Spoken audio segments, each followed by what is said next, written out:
တင်ကားမီလီယံနာတယောက်လားကျွန်တော်နီးတူရီမက်ချက်တွေနဲ့စေကူစေတန်းရှိမယ်ဆိုရင်ခင်ဗျားလည်းမီလီယံနာဖြစ်နိုင်တာပဲလေ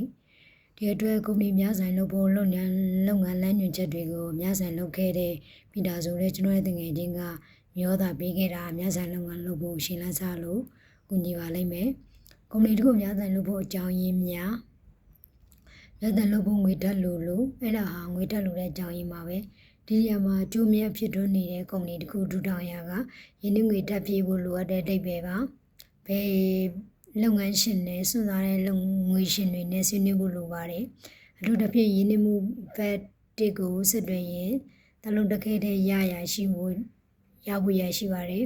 ဥပမာအင်တာနက်ကုမ္ပဏီကတက်ဖြစ်တာနဲ့အများဈေးကွက်ရှယ်ယာကနေတက်သွားနိုင်တယ်ကုမ္ပဏီကလောလောဆယ်အမြတ်မထွက်တည်တဲ့တိုင်အောင်အနာဂတ်လမ်းကိုမျှော်ပြီးဈေးကွက်ရှယ်ယာဝင်လာနိုင်တယ်၃အကျဉ်းဆိုတလို့ကုမ္ပဏီရာတခြားကုမ္ပဏီကိုရယူဖို့အသုံးပြုလေးရှိတာကြောင့်ပါဒါကို risk ကကိုငွေကိုတိုက်ရိုက်ထုတ်တာကိုဆိုတယ်ကုမ္ပဏီတွေဘောင်းရှင်နဲ့ရယူမှာလို့ဆိုကြတယ်လေးမိမိရဲ့ကြီးစိုးမှုကိုလက်မလွတ်ရှင်လို့များမဲ့ကုမ္ပဏီကိုကြီးစိုးထိန်းချုပ်မှုကဘယ်သူမှမခံရှင်ဘူးအများပိုင်စည်းကတဲ့ရှာရောက်လာရပေမဲ့လုပ်ငန်းကိုတူလို့ပဲရှုပ်ကိုင်းနေခွင့်ရမှာပါရှားပိုင်ခြင်းများစုကလည်းသူတို့ရင်းနှီးမှုနဲ့ကုမ္ပဏီရဲ့လုပ်ငန်းကိစ္စဝါးမှာဩဇာလွှမ်းမိုးခင်တရားတာမှာမဟုတ်ပါမိသားစုရှင်နေ Ford ကားကုမ္ပဏီကများစွာလုပ်ခဲ့တဲ့အကြောင်းကသူ့မှာမွေးစားမွေးခန်းနေများကြီးရှိပြီးငွေမရှိလို့ပဲဖြစ်တယ်ကုမ္ပဏီရဲ့တစ်စိတ်တစ်ပိုင်းကိုများပြီးထူထန်ထုတ်ရောင်းလာရှင်အပြင်ငွေပေးဖို့များစုရလိုက်တယ်ကုမ္ပဏီတစ်ခုအနေနဲ့ဒီနီးတုံးခုဟာဘယ်လောက်ရှိလဲဆိုတာစိတ်ဝင်စားစရာကောင်းလာတယ်တတိတကြဖြစ်ရှင်လူတွေရောင်းရငွေနဲ့တခြားနေရာတွေမှာယင်းနှီးလို့ရှင်လူတွေစီးပွားရေးလုပ်ငန်းထူထောင်တာကခန့်ရွဲတိုက်တလုံးဆောက်ပြီးပြန်ရောင်းစားနဲ့တူပါတယ်အများပြည်သူကိုရောင်းဖို့လုပ်ငန်းထောင်ရှင်အပြင်ပိုင်ဆိုင်မှုရဲ့တချို့တစ်ဝက်ပဲထွက်သွားပြီးမဲ့လူတန်းမောင်းဝယ်ယူတဲ့အတွက်ဒီအကျိုးတွေကဒေါ်လာတန်းမောင်းများစွာဖြစ်တာကပဲမူလဒီတော့ပိုင်ဆိုင်မှုများစုလက်ခံရှိမှုနဲ့ကြီးစိုးမှုထိန်းမှုလည်းရနေမှာပဲထပ်မံစဉ်းစားရမယ့်အချက်တွေကတော့အများပိုင်းမလုပ်ခင်ထပ်မံစဉ်းစားတင်တာတွေကိုပြင်ဆင်ထားဖို့လည်းပီတာကပြောပါသေးတယ်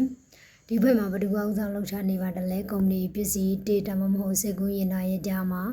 ကုန်ချနာချက်ကကြီးမားတယ်ဒီလူလာစာတွေခွန်ကောက်တွေဥပဒေရေးရာတွေကန်ထရိုက်လုပ်တွေညှိနှိုင်းဆွေးနွေးမှုတွေထုတ်ကုန်မြင့်မားရေးတွေ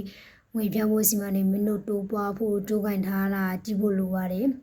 ပီတာကရေးပါတယ်စဉ်းစားတဲ့တဲ့အချက်တော်တော်များများ rich တဲ့ရဲ့ပြန် trigger ပုံစံပါနေတာတွေ့ရတယ်ဒါဖြင့်ပဓာနာမေခွန်ကတော့အများပိုင်းဒါမှမဟုတ်ဥဆောင်မှုအဖွဲ့ဝင်တွေဟာ BI trigger ကိုနိုင်နေအောင်ကင်တွယ်နိုင်လို့ဆိုတာပဲကုမ္ပဏီကိုဘယ်လောက်များများရောင်းရှင်ပါသလဲဒီ question မှာချင်းချီတွေပါဝင်လာပါပြီကျွန်တော်ကပီတာနဲ့3နှစ်လောက်လက်တွေ့ခဲ့တယ်သူ့မှာကုမ္ပဏီမထောင်ခင်မှာသူ့ရီမန်ချက်ကိုသူတီတာကိုရှင်းပြခဲ့တယ်ဒါကကုမ္ပဏီကိုများဆိုင်စီကွက်ဝင်ဖို့ရီမတ်ထားတာပဲသူ့အနေနဲ့ရီမတ်ချက်ပေါင်းများအောင်လုပ်ဖို့တည်ခြင်းတည်မှာပါဖြစ်တဲ့တိုင်အောင်ပန်းနိုင်ကတော့တမတ်ပီတာပေါ့ဒါကိုဘာကြောင့်ပြောရလဲဆိုရင်လုပ်ငန်းတည်ထောင်သူတော်တော်များများမှာငါမြင်ငါတိလားမတိလားမတိတလို့ငါမြင်းငါဆိုင်စကိုင်းရောင်အတွေးတွေနဲ့ရှိနေတတ်လို့ပါ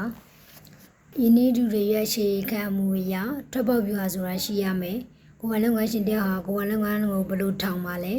လုပ်ငန်းထောင်ခင်မှာဘယ်လိုထွက်မယ်ဆိုတာစီမံကိန်းခိုင်မာရှိဖို့လိုတယ်လုပ်ငန်းတစ်ခုထောင်မယ်ဆိုရင်အောက်ပါကိစ္စတွေကိုအရင်ဆုံးစဉ်းစားတင်တယ်ဒီလုပ်ငန်းကိုရောင်းမှလားထိန်းထားမှလားအမွေကနေကိုပေးမှလားရောင်းမှလားဆိုတာကိုတော့ရောင်းမှလားအများဆိုင်ကိုရောင်းမှလားကုမ္ပဏီတစ်ခုကပုံလေးကရောင်းတာဟာအများဆိုင်ရောင်းလို့ခက်ခဲရှိနိုင်ပါတယ်စံမီတဲ့ဝေဒီကိုရှာဖွေဖို့မလဲရပါဘူးလုပ်ငန်းဆက်လုပ်ဖို့ကဏ္ဍတွေဆန္ဒတွေကြုံရပါတယ်ဘိုင်ရှိတစ်ကောင်မပေးနိုင်ရင်ဒါမှမဟုတ်ဆက်မလုပ်နိုင်ရင်မူလလက်ထပ်ပြန်ရောက်သွားမှာပါနဲ့အများဆိုင်ကုမ္ပဏီဖြစ်တဲ့စီးပွားစီမံကိန်းကိုကောင်းကောင်းစဉ်းစားပြီးတည်တည်ချာရေးပြီးပြီလားဒီစီမံကိန်းဆွဲဖို့ဖွဲ့တောင်းမှုနဲ့ဖွဲ့တွေ့ကြုံမှုစီရင်စစ်ပြီးသားစီးပွားစစ်တမ်းတွေအပြောင်းလဲမရှိခိုင်မာတဲ့ဝင်ငွေရရှိမှုအရှင်3နှစ်စာဖော်ပြချက်တွေရေးထားပါတယ် CEO နဲ့တဦးပိုင်လုပ်ငန်းရှင်တွေနာကမှာရမယ့်ဝင်ငွေတွေမစားရပဲကမန်ကရန်ပြောတာတွေကိုညှုံနှံမှုတုံးတွေဟာမနဲ့တက်ဘူးလို့ပီတာကပြောပါတယ် Microsoft Trade တွေ BK ဆိုအဲ့ဒီလိုဝင်ငွေများမှာကိုရှော့တောင်ပြောတယ် store ဈေးကွက်ကိုခိုင်အောင်ထိန်းနိုင်ဖို့ကောင်းဆုံးနည်းလမ်းပဲ CEO တွေနဲ့လုပ်ငန်းရှင်တွေမန်းရှင်မပေါက်သေးတဲ့အခါမှာသူတို့က store ဈေးကွက်ထိုးကြရပြီးကုမ္ပဏီကိုယင်းနှိတူတွေလည်းယုံကြည်ကောင်းယုံကြည်သွားလိမ့်ရှိတယ်ဈေးကွက်ကဘယ်သူလဲဘယ်လောက်ရေးကြည့်လဲကုမ္ပဏီရဲ့ထုတ်ကုန်တွေကဈေးကွက်ထက်တင်ရလောက်အောင်မြင့်မာရဲ့လားကုန်တွေရောင်းဖို့ဈေးကွက်ရှိမှရမှာဖြစ်တယ်လို့လုပ်ငန်းကိုစုရှယ်ရရဲ့ဈေးကွက်လည်းရှိရပါလိမ့်မယ်ဒီကြခိုင်မာတဲ့ကုမ္ပဏီတွေဟာသူတို့ရဲ့အချိန်နဲ့တခြားကုမ္ပဏီထက် stock ဝယ်သူတွေကိုဆွေးဆောင်နိုင်တယ်ကျွန်တော်ရေးထားခဲ့လို့နည်းပညာနဲ့အင်တာနက်ကုမ္ပဏီတွေကတော့ခေတ်အလိုက်ခေတ်စားတဲ့ခေတ်နဲ့နေဖြစ်ပါတယ်များစွာကုမ္ပဏီကလက်ဝယ်မှာကြားရှိတာဟာကုမ္ပဏီတစ်ခုကင်ထားသလိုပဲတစ်ခုယူနေတာကြားဖောက်တယ်တွေဖြစ်ပြီးတစ်ခုကရင်းနှီးသူတို့အတွက်ဖြစ်နေလို့ပါဒရိုက်တာဖွဲ့ဝင်ဒါမှမဟုတ်တိုင်ပင်ခံဘုတ်ဖွဲ့မှာဘယ်သူတွေပါလဲဈေးကွက်ကယုံကြည်ရမှုပေါ်ယုံကြည်ပါတယ်ကုမ္ပဏီကရည်တည်မှုခိုင်မာပြီးဒရိုက်တာတွေတိုင်ပင်ခံဘွဲတွေကပုဂ္ဂိုလ်တွေကလည်းဈေးကွက်ကယုံကြည်မှုကောင်းလို့နာဂတ်မှာအောင်ဖို့နီးစပ်တယ်ဗီတာကြံပေးတာကလူတစ်ယောက်ကပြီးသူ့ကုမ္ပဏီကိုများဆိုင်လုပ်မယ်လို့ပြောရင်မင်းတို့ဘွဲမှာဘယ်သူတွေပါလဲကုမ္ပဏီများဆိုင်လုပ်ဖို့သူတွေဘယ်နှယောက်ရှိလဲပြန်မေးလိုက်ပါတယ်အဲ့ဒီလိုမဖြေနိုင်ဘူးဆိုရင်ဖြေယူပြီးပြန်လာပါတယ်ဘယ်တော့မှပြန်မလာရင်အကောင်းဆုံးပဲလို့ပြောလိုက်တယ်ကုမ္ပဏီမှာဥစားပေးခံရတဲ့တခုရှိရလားလုပ်ငန်းကရှာကုမ္ပဏီမရှိတဲ့ပိုင်ဆိုင်မှုရှိရမယ်ထုတ်ကုန်ဒေတာမဟုတ်ရေနံအတွက်ကုမ္ပဏီဥပဒေကြောင်းနဲ့ညီမှုပိုင်ခွင့်ဒါမှမဟုတ်ရိုနက်ဒိုတို့လိုကိုပိုင်ရမတ်တစေရှိသူဖြစ်ရမယ်ကျွမ်းကျင်ပညာရှင်တွေကလည်းစဉ်းစားလောက်တဲ့လူပစ္စည်းတွေပါပဲဥပမာစတီဂျော့ဆိုရင် Apple ကွန်ပျူတာကိုကုမ္ပဏီတင်နေနဲ့ဖွင့်ခဲ့တယ်လို့စတီဗင်ဂျီကမ်ကီဟာလည်းရုပ်ရှင်ထုတ်လို့ရေးကုမ္ပဏီကိုတည်ထောင်ခဲ့တယ်လူတွေကသူတို့နာမည်ကြားလိုက်ရုံနဲ့ပဲပြောစရာမလိုတော့သူတို့ရဲ့တိတ်ကအောင်မြင်မှုတွေနဲ့အနာဂတ်အလားအလာကောင်းတွေကြောင်းရင်းနှီးမှုထည့်ထားကြတာပါကုမ္ပဏီတစ်ခုမှာမူထမ်းတွေပြောမလာအောင်ကောင်းတဲ့အမကန်ဆွမ်းလည်းရှိခဲ့ပါသလားကိုလံဘတ်ဆိုရင်အော်ရှာစရာဇလန်ကောင်ပြောနိုင်ခဲ့တယ်လို့စပိန်မိဖျားကြီးကတကယ်ရင်းနှီးသူတွေမဆက်ခင်သူ့ကိုကဘာဆုံးရွက်လွှင့်ခိုင်းတာပဲလေအမကန်ဇလန်တကူကစိတ်ဝင်စားတဲ့ရင်ခုန်စရာကောင်းပြီးလူတွေကိုနာဂတ်စီမျိုးကိုကစစ်ကွင်းရအားကြစရာဖြစ်ရပါတယ်ဇလန်ထဲမှာပြောသူကိုယ်တိုင်ပါဖို့လို့ဘာကြောင့်မလို့ကိုတိမဟုတ်ဘဲနဲ့ကြီးကြီးကျယ်ကျယ်ပုံပြောသူတွေထောင်ထဲမှာပြေးနေလို့ပါကုမ္ပဏီမှာဆန္ဒပြပြမှုတွေရှိရဲ့လားဒီရှက်ဟာပီတာရေးကြီးဆုံးကြီးတဲ့ရှက်လက်ဖြစ်တယ်သူကဘာရဲ့လုပ်ငန်းမှမစိုးပိုင်ရှင်ဦးဆောင်ကောင်းဆောင်တွေနဲ့ဆန္ဒပြပြမှုတွေမအောင်ဆုံးနေနဲ့နောက်ဆုံးရှာဖွေပါတယ်ဆန္ဒပြပြမှုမရှိရင်အကောင်းဆုံးလုပ်ငန်းကောင်းဆုံးစီမံကိန်းနဲ့ကောင်းဆုံးလူတွေလာအောင်မြင်မှုရမှာမဟုတ်ဘူးလို့ပြောပါတယ်ငွေတိုးများအဖြစ်တော့နီလန်ကောင်းမြတ်ပီတာကငွေထွက်မိနေရ၄ခုကိုဆွေးနွေးတင်ပြပါတယ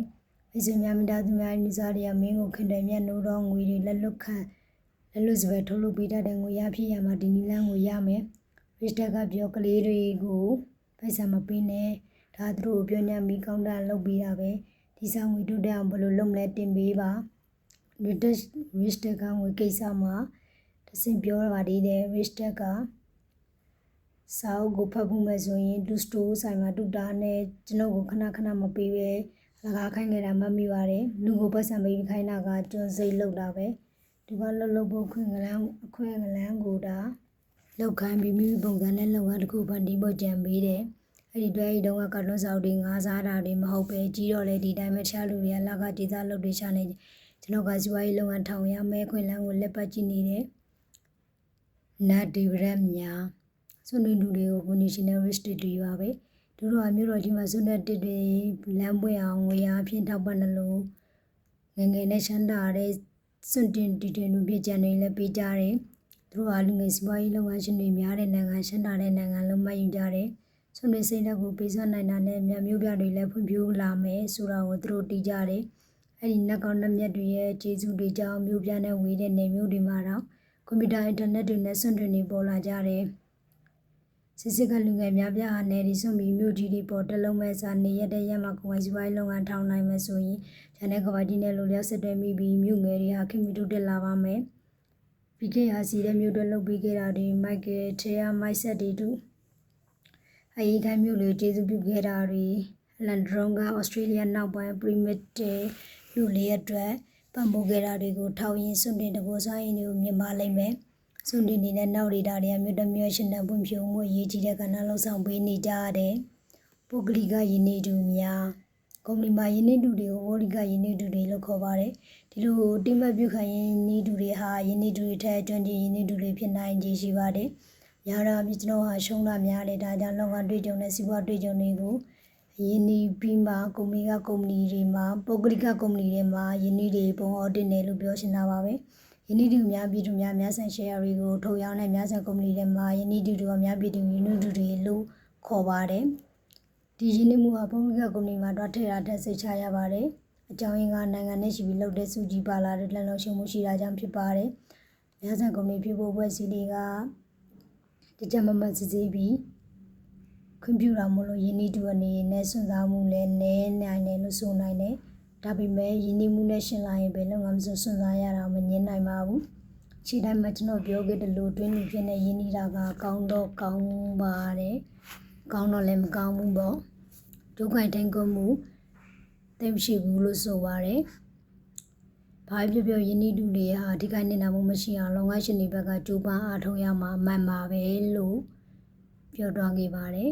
နောက်ထပ်ယင်းဒီမြို့နယ်မှုတွေကိုဆက်လက်လေ့လာဖို့ like and subscribe လေးလုပ်ထားပေးပါနော်